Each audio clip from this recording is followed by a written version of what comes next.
ایک گھر میں رہ رہے ہیں، ایک ہی بلڈنگ میں اللہ کا احسان یہ پیارا رمضان پڑھتے ہیں قرآن سارے مسلمان. تو اب مجھے 15,000 والا چاہیے. اس کے اوپر والے نے دیکھا کہ یہ 15,000 کا، ہم تو 20 سے کم نہیں لائیں گے. یہ مالی ہی تو ہے، مال عقل، اور اس مال کو خرچ کرنے کا صحیح طریقہ اللہ تبارک و تعالی نے فرمایا ہے انما یعمر مساجد اللہ من آمن باللہ والیوم الآخر واقام الصلاۃ وآتى الزکاۃ، کہ مساجد میں خرچ کرو، مدارس میں خرچ کرو، یتیموں پر خرچ کرو، مسکینوں پر خرچ کرو، اور شفقت کا ہاتھ رکھو یتیموں پر. یہ وہ جگہ ہے جہاں پر صحیح پیسہ آپ کا لگ سکتا ہے.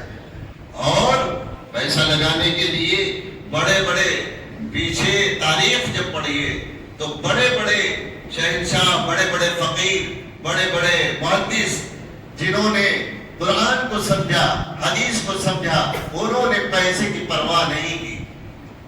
بعض اولیاء نے، بعض بزرگوں نے لکھا ہے کہ جو شخص قرآن پڑھنے والے کے لیے خرچ کرتا ہے، بات نوٹ کرتے جانا، قرآن پڑھنے والا غریب ہے، مدرسے میں پڑھ رہا ہے، آپ اس کے اوپر پیسہ لگا رہے ہیں، خرچ کر رہے ہیں، تو فرماتے ہیں کہ وہ پیسہ جو لگا رہے ہیں آپ اس کے اوپر، وہ قیامت کے دن آپ کا جو ہے بانی بن کر ابھرے گا. قیامت کے دن آپ کے لیے گواہی دے گا کہ اس نے قرآن کے اوپر پیسہ لگایا ہے، قرآن کے اوپر خرچ کیا. لِكُلِّ أُمَّةٍ فِتْنَةٌ وَفِتْنَةُ أُمَّتِي الْمَالُ. مال آیا، تکبر آیا، مال آیا، انانیت آئی، مال آیا، ہم سے بڑا کوئی نہیں، مال آیا، سارے لوگ غریب ہیں، ہم بڑے ہیں. ہے کہ نہیں؟ لِكُلِّ أُمَّةٍ فِتْنَةٌ وَفِتْنَةُ أُمَّتِي الْمَالُ. نبی پاک صلی اللہ علیہ وسلم فرماتے ہیں ہر امت کے لیے کوئی نہ کوئی فتنہ رہا ہے، لیکن میری امت کا جو فتنہ ہوگا وہ مال ہوگا. مال کی وجہ سے ساری جڑیں، ساری خرابیاں، سب کچھ اس میں تباہ و برباد ہو جائے گا. آج کیا جانتے، بہت سے ایسے مسلمان ہیں جو کاروبار کر رہے ہیں، نہیں پتا انہیں، سود پہ کاروبار کر رہے ہیں، بیاج پہ کاروبار کر رہے ہیں، توقع رکھتے ہیں کہ برکت ہوگی ہمارے مال میں.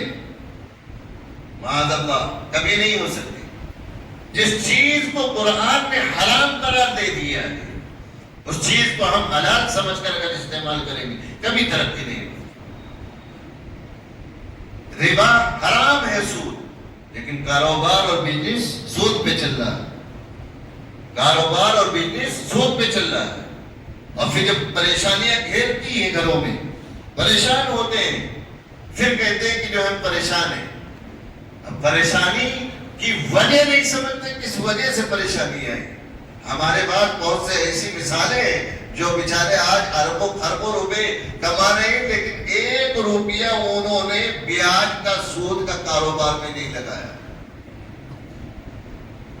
ایسی مثالیں ہیں ہمارے پاس.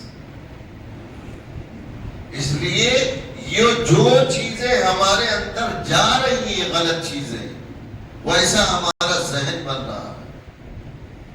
اچھا کھائیں گے، حلال کھائیں گے، ویسا خون بنے گا. صحیح کھائیں گے، اچھی چیز کھائیں گے تو ویسا خون بنے گا، اور اس کے اثرات ہمارے بچوں پر پڑیں گے. آج ہم توقع یہ رکھتے ہیں کہ کوئی معروف ترکیب پیدا ہو جائے. ہماری تمنا یہ ہے کہ معروف ترقی رحمت اللہ علیہ جیسا کوئی ولی پیدا ہو جائے، لیکن اپنے اندر نہیں جھانکتے، اپنے گھر میں نہیں جھانکتے، اپنے لڑکوں کی طرف نہیں جھانکتے کہ ہمارے لڑکوں کی تربیت کیا ہے، ہم اپنے لڑکوں کی تربیت کیسے کر رہے ہیں. وہ تھے جن کی مائیں دودھ پلاتی تھی تو پورا قرآن جو ہے پڑھ لیتی تھی بچے کو دودھ پلانے میں، تب جا کے معروف ترقی بنے۔ بڑے بڑے بزرگ جتنے بھی اولیاء اکرام کی تاریخ اٹھا کر دیکھو گے، سب سے اہم رول ان کی ماں کا ہوتا ہے۔ اس لیے میں کہتا ہوں کہ جو ہے مال جو آیا، مال آنے کے بعد اس کو صحیح طریقے پر خرچ کرو، صحیح جگہ خرچ کرو۔ اب ایک اور آیت ہے انما اموالکم واولادکم فتنہ، قرآن کی آیت ہے کہ تمہارے مال اور تمہاری اولاد فتنہ ہے۔ اب اس میں بڑی تفسیر ہے، فتنہ کیوں ہے؟ بھائی مال بھی فتنہ ہے، اولاد بھی فتنہ ہے۔ اولاد فتنہ کیوں ہے کہ اولاد شادی کر رہی ہے، بیٹا شادی کر رہا ہے، باپ سے کہہ رہا ہے کہ ہم ڈانس پارٹی کرائیں گے،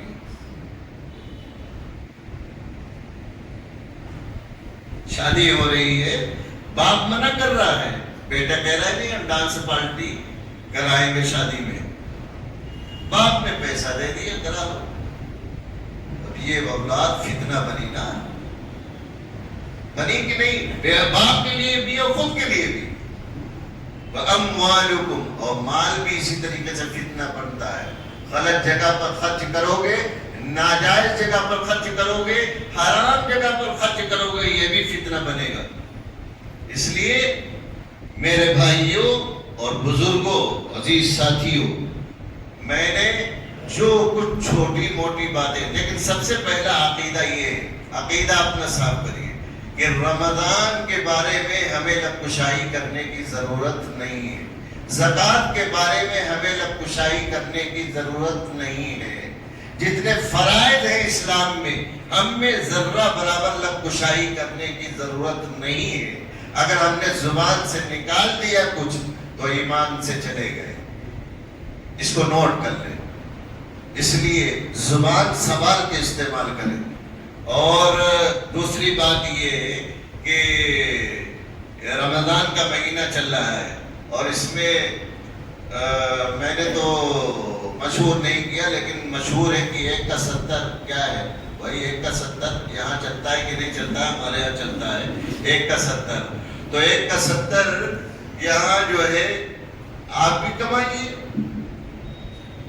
1 کا 70 آپ بھی کمائیے، پورا مہینہ ہے، خوب زکوٰۃ نکالیے، مدارس میں دیجیے، بیواؤں کو دیجیے، خوب شوق سے خرچ کریے، اللہ تبارک و تعالی مال میں برکت دے گا۔ رمضان کا مہینہ اسی لیے آتا ہے، آپ دل کھول کر خرچ کریں گے، اس سے کہیں زیادہ اللہ تبارک و تعالی آپ کو نوازے گا۔ چاہے وہ مساجد ہو، چاہے مدارس ہو، چاہے بیوائیں ہو، چاہے یتیم ہو، چاہے مسکین ہو، جس طرح کے بھی ضرورت مند ہو، اگر آپ ان کے لیے دل کھول کر خرچ کریں گے تو اللہ تبارک و تعالی جو ہے آپ کے مال میں اضافہ ضرور فرمائے گا۔ بقیہ